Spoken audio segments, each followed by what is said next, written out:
आधार card उठेबा आଳରେ निरीह लोकମାନଙ୍କ पाखରୁ tip चिन्ह ଓ दस्तखत ନେଇ ସେମାନଙ୍କ ଅଜାଣତରେ ବ୍ୟାଙ୍କ ଖାତା ଖୋଲି ଲକ୍ଷ ଲକ୍ଷ ଟଙ୍କା ଋଣ ଉଠାଇଥିବା ନେଇ ବାସୁଦେବପୁର ଥାନାରେ ଅଭିଯୋଗ ହୋଇଛି।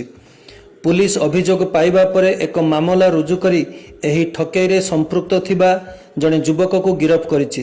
गिरफ युवक जनक बासुदेवपुर थाना अंतर्गत गुआगड़िया ग्रामर सौम्यरंजन दास। सौम्यरंजन किछि वर्ष पूर्व आधार कार्ड संशोधन कार्य करुथिले। सेतेबेले से सही गाँवर आर्य प्रकाश साहू नामक जणे युवकंकर दस्तखत एवं टिप चिन्ह नैथिले।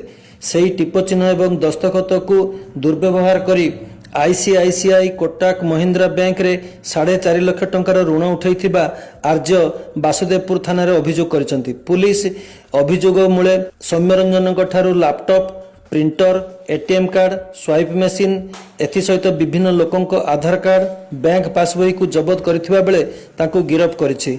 अन्य युवक जनक फेरार अछन।